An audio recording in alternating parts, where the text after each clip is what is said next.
Cuando llegaron al palacio de este soberano se sentaron por orden en sillas y sillones y, una vez llegados, el anciano les mezcló una crátera de vino dulce al paladar que el ama de llaves abrió. A los 11 años de estar cerrada, desatando la cubierta. El anciano mezcló una crátera de este vino y oró a Atenea al hacer la libación, a la hija de Zeus el que lleva la égida. Después, cuando hubieron hecho la libación y bebido cuanto les pedía su apetito, los parientes marcharon cada uno a su casa para dormir.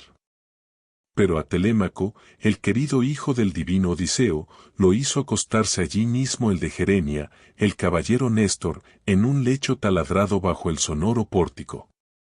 Y a su lado hizo acostarse a Pisístrato de buena lanza de fresno, caudillo de guerreros, el que de sus hijos permanecía todavía soltero en el palacio. Néstor durmió en el centro de la elevada mansión y su señora esposa le preparó el lecho y la cama. Y cuando se mostró Eos, la que nace de la mañana, la de dedos de rosa, se levantó del lecho el de Gerenia, el caballero Néstor. Salió y se sentó sobre las pulimentadas piedras que tenía, blancas, resplandecientes de aceite, delante de las elevadas puertas, sobre las que solía sentarse antes Neleo, consejero de la talla de los dioses. Pero éste había ya marchado a Hades sometido por Quer, y entonces se sentaba Néstor, el de Gerenia, el guardián de los aqueos, el que tenía el cetro. Y sus hijos se congregaron en torno suyo cuando salieron de sus dormitorios, Equefrón y Estratio, Perseo y Trasímedes semejante a un dios. A continuación llegó a ellos en sexto lugar el héroe Pisístrato, y a su lado sentaron a Telémaco semejante a los dioses. Y entre ellos comenzó a hablar el de Gerenia, el caballero Néstor: hijos míos, llevad a cabo rápidamente mi deseo para que antes que a los demás dioses propicie a Atenea, la que vino manifiestamente al abundante banquete en honor del dios. Vamos, que uno marche a la llanura a por una novilla de modo que llegue lo antes posible, que la conduzca el boyero, que otro marche a la negra nave del valiente Telémaco y traiga a todos los compañeros dejando solo 2. Que otro ordene que se presente aquí Laerques, el que derrama el oro, para que derrame oro en torno a los cuernos de la novilla. Los demás quedaos aquí reunidos y decid a las esclavas que dispongan un banquete dentro del ilustre palacio, que traigan asientos y leña alrededor y brillante agua. Así habló, y al punto todos se apresuraron. Y llegó enseguida la novilla de la llanura y llegaron los compañeros del valiente Telémaco de junto a la equilibrada nave, y llegó el broncero llevando en sus manos las herramientas de bronce, perfección del arte. El yunque y el martillo y las bien labradas tenazas con las que trabajaba el oro. Y llegó Atenea para asistir a los sacrificios. El anciano, el cabalgador de caballos, Néstor, le entregó oro a Laerques, y éste lo trabajó y derramó por los cuernos de la novilla para que la diosa se alegrara al ver la ofrenda. Y llevaron a la novilla por los cuernos Estratio y el divino Equefrón, y Areto salió de su dormitorio llevándoles el agua, manos en una vasija adornada con flores y en la otra llevaba la cebada tostada dentro de una cesta. Y Trasímedes, el fuerte en la lucha, se presentó con una afilada hacha en la mano para herir a la novilla, y Perseo sostenía el vaso para la sangre. El anciano, el cabalgador de caballos, Néstor, comenzó las abluciones y la esparción de la cebada sobre el altar suplicando insistentemente a Atenea mientras realizaba el rito preliminar de arrojar al fuego cabellos de su testuz. Cuando acabaron de hacer las súplicas y la esparción de la cebada, el hijo de Néstor, el muy valiente Trasímedes, condujo a la novilla, se colocó cerca. Y el hacha cegó los tendones del cuello y debilitó la fuerza de la novilla. Y lanzaron el grito ritual las hijas y nueras y la venerable esposa de Néstor, Eurídice, la mayor de las hijas de Climeno. Luego levantaron a la novilla de la tierra de anchos caminos, la sostuvieron y al punto la degolló Pisístrato, caudillo de guerreros.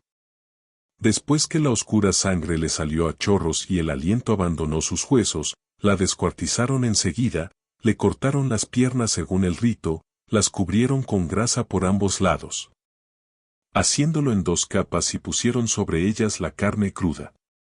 Entonces el anciano las quemó sobre la leña y por encima vertió rojo vino mientras los jóvenes cerca de él sostenían en sus manos tenedores de 5 puntas. Después que las piernas se habían consumido por completo y que habían gustado las entrañas, cortaron el resto en pequeños trozos, lo ensartaron y lo asaron sosteniendo los puntiagudos tenedores en sus manos. Entretanto, la linda Policasta lavaba a Telémaco, la más joven hija de Néstor, el hijo de Neleo. Después que lo hubo lavado y ungido con aceite, le rodeó el cuerpo con una túnica y un manto. Salió Telémaco del baño, su cuerpo semejante a los inmortales, y fue a sentarse al lado de Néstor, pastor de su pueblo. Luego que la parte superior de la carne estuvo asada, la sacaron y se sentaron a comer, y unos jóvenes nobles se levantaron para escanciar el vino en copas de oro.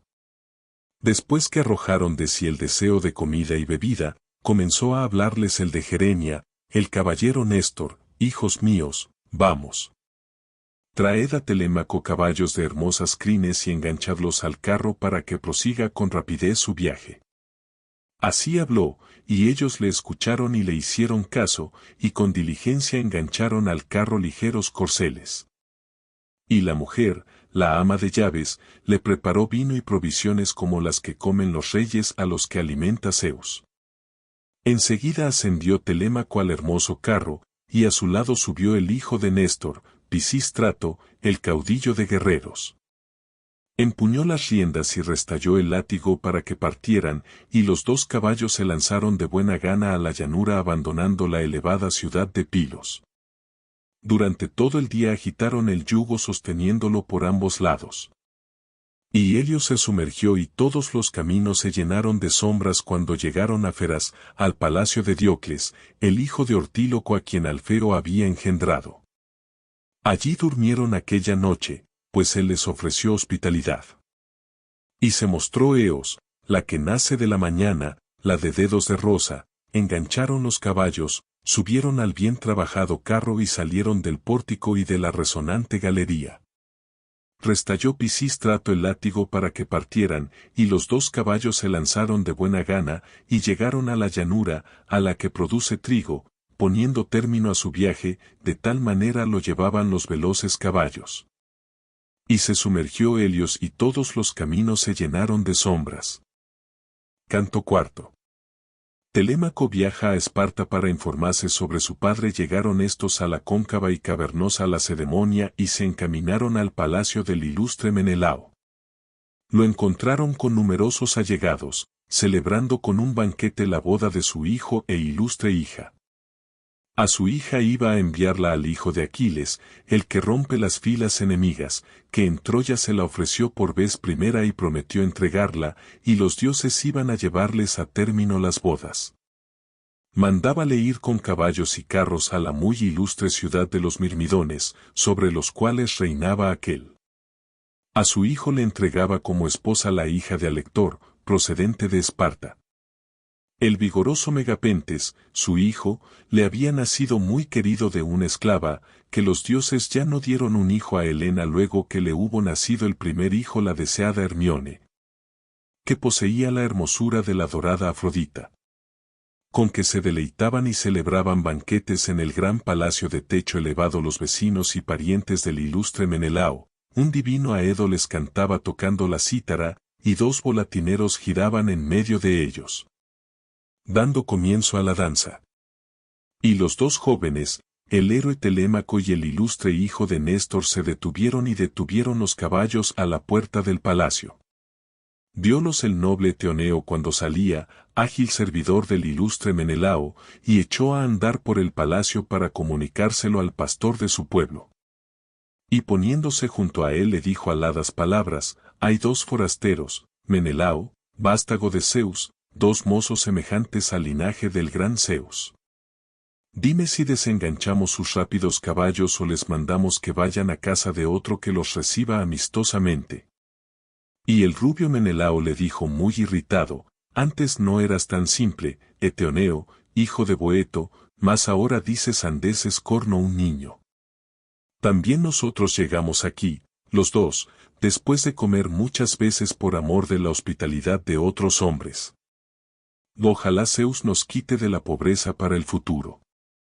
Desengancha los caballos de los forasteros y hazlos entrar para que se les agasaje en la mesa. Así dijo, salió aquel del palacio y llamó a otros diligentes servidores para que lo acompañaran. Desengancharon los caballos sudorosos bajo el yugo y los ataron a los pesebres, al lado pusieron escanda y mezclaron blanca cebada. Arrimaron los carros al muro resplandeciente e introdujeron a los forasteros en la divina morada. Estos, al observarlo, admirábanse del palacio del rey, vástago de Zeus, que había un resplandor como del sol o de la luna en el palacio de elevado techo del glorioso Menelao. Luego que se hubieron saciado de verlo con sus ojos, marcharon a unas bañeras bien pulidas y se lavaron. Y luego que las esclavas los hubieron ungido con aceite, les pusieron ropas de lana y mantos y fueron a sentarse en sillas junto al atrida Menelao. Y una esclava vertió agua de lavamanos que traía en bello jarro de oro sobre fuente de plata y colocó al lado una pulida mesa. Y la venerable ama de llaves trajo pan y sirvió la mesa colocando abundantes alimentos, favoreciéndoles entre los que estaban presentes. Y el trinchador le sacó platos de carnes de todas clases y puso a su lado copas de oro.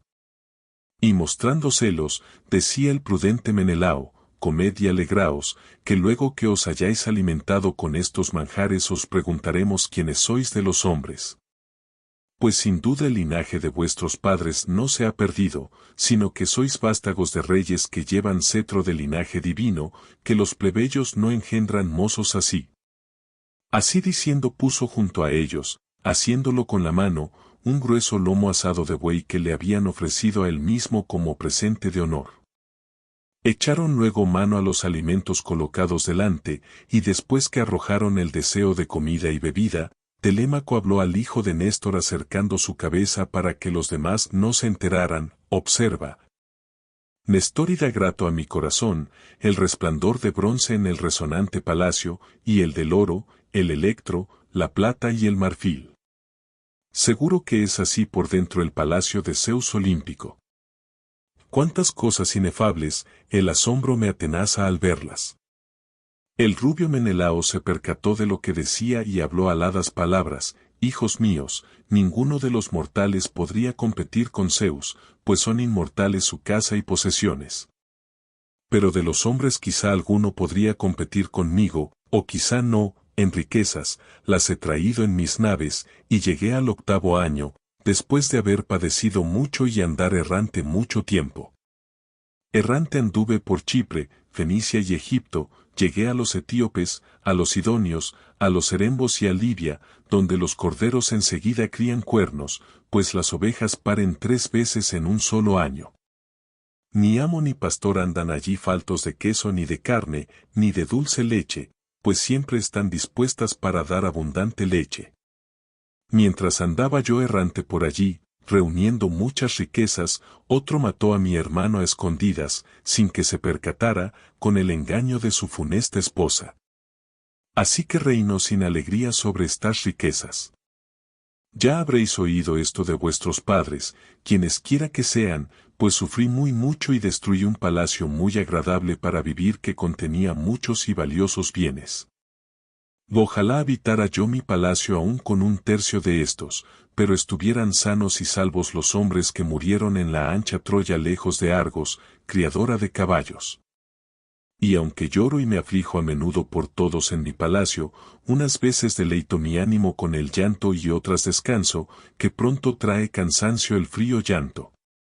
Mas no me lamento tanto por ninguno, aunque me aflija, como por uno que me amarga el sueño y la comida al recordarlo, pues ninguno de los aqueos sufrió tanto como Odiseo sufrió y emprendió. Para él habían de ser las preocupaciones, para mí el dolor siempre insoportable por aquel, pues está lejos desde hace tiempo y no sabemos si vive o ha muerto.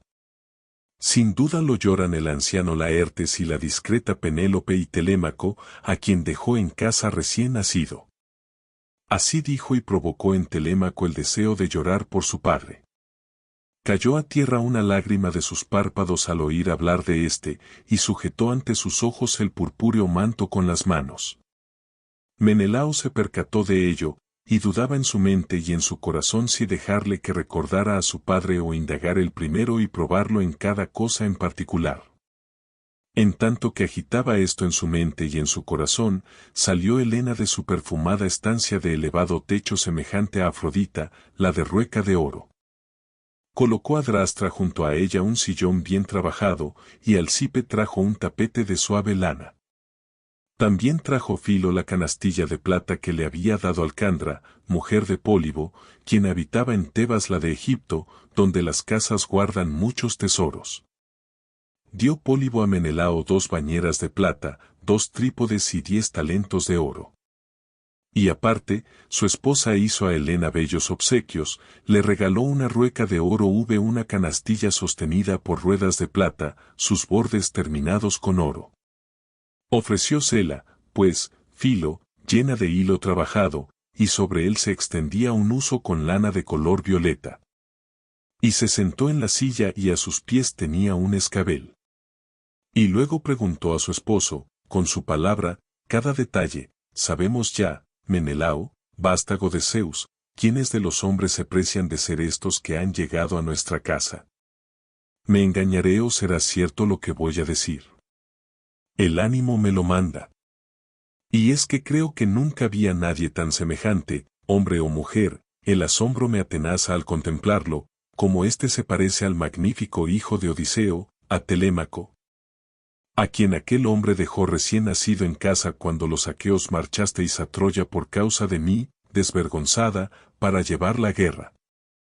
Y el rubio Menelao le contestó diciendo: también pienso yo ahora, mujer, tal como lo imaginas, pues tales eran los pies y las manos de aquel, y las miradas de sus ojos, y la cabeza y por encima los largos cabellos.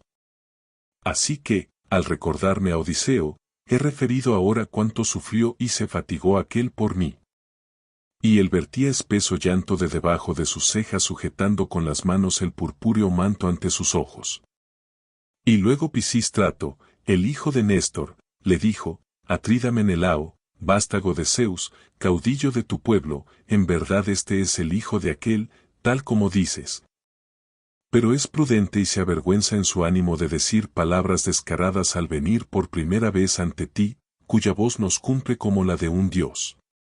Néstor me ha enviado, el caballero de Gerenia, para seguirlo como acompañante, pues deseaba verte a fin de que le sugirieras una palabra o una obra. Pues muchos pesares tiene en palacio el hijo de un padre ausente si no tiene otros defensores como le sucede a Telémaco. Ausentóse su padre y no hay otros defensores entre el pueblo que lo aparten de la desgracia. Y el rubio Menelao contestó y dijo a éste: ay, ha venido a mi casa el hijo del querido hombre que por mí padeció muchas pruebas. Pensaba estimarlo por encima de los demás argivos cuando volviera, si es que Zeus olímpico, el que ve a lo ancho, nos concedía a los dos regresar en las veloces naves. Le habría dado como residencia una ciudad en Argos y le habría edificado un palacio trayéndolo desde Ítaca con sus bienes, su hijo y todo el pueblo. Después de despoblar una sola ciudad de las que se encuentran en las cercanías y son ahora gobernadas por mí. Sin duda nos habríamos reunido con frecuencia estando aquí y nada nos habría separado en siendo amigos y estando contentos, hasta que la negra nube de la muerte nos hubiera envuelto. Pero debía envidiarlo el Dios que ha hecho a aquel desdichado el único que no puede regresar. Así dijo y despertó en todos el deseo de llorar. Lloraba la argiva Helena, nacida de Zeus, y lloraba Telémaco y el atrida Menelao. Tampoco el hijo de Néstor tenía sus ojos sin llanto, pues recordaba en su interior al irreprochable Antíloco, a quien mató el ilustre hijo de la resplandeciente Eos. Y acordándose de él dijo aladas palabras: Atrida, decía el anciano Néstor cuando lo mentábamos en su palacio, y conversábamos entre nosotros, que eres muy sensato entre los mortales. Con que ahora, si es posible, préstame atención. A mí no me cumple lamentarme después de la cena, pero va a llegar Eos, la que nace de la mañana. No me importará entonces llorar a quien de los mortales haya perecido y arrastrado su destino. Esta es la única honra para los miserables mortales, que se corten el cabello y dejen caer las lágrimas por sus mejillas. Pues también murió mi hermano que no era el peor de los argivos, tú debes saberlo, pues yo ni fui ni lo vi, y dicen que era Antíloco superior a los demás, rápido en la carrera y luchador. Y le contestó y dijo el rubio Menelao, amigo, has hablado como hablaría y obraría un hombre sensato y que tuviera más edad que tú. Eres hijo de tal padre porque también tú hablas prudentemente.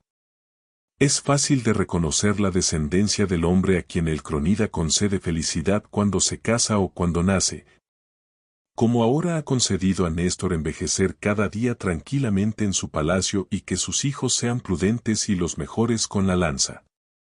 Mas dejemos el llanto que se nos ha venido antes y pensemos de nuevo en la cena, y que viertan agua para las manos.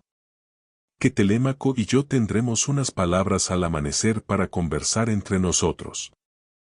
Así dijo, y Asfalión vertió agua sobre sus manos, rápido servidor del ilustre Menelao, y ellos echaron mano de los alimentos que tenían preparados delante. Entonces Helena, nacida de Zeus, pensó otra cosa, al pronto echó en el vino del que bebían una droga para disipar el dolor y aplacadora de la cólera que hacía echar a olvido todos los males. Quien la tomara después de mezclada en la crátera, no derramaría lágrimas por las mejillas durante un día, ni aunque hubieran muerto su padre y su madre o mataran ante sus ojos con el bronce a su hermano o a su hijo. Tales drogas ingeniosas tenía la hija de Zeus, y excelentes, las que le había dado Polidamna, esposa de Ton, la egipcia, cuya fértil tierra produce muchísimas drogas. Y después de mezclarlas muchas son buenas y muchas perniciosas, y allí cada uno es médico que sobresale sobre todos los hombres, pues es vástago de peón. Así pues, luego que echó la droga ordenó que se escanciara vino de nuevo, y contestó y dijo su palabra.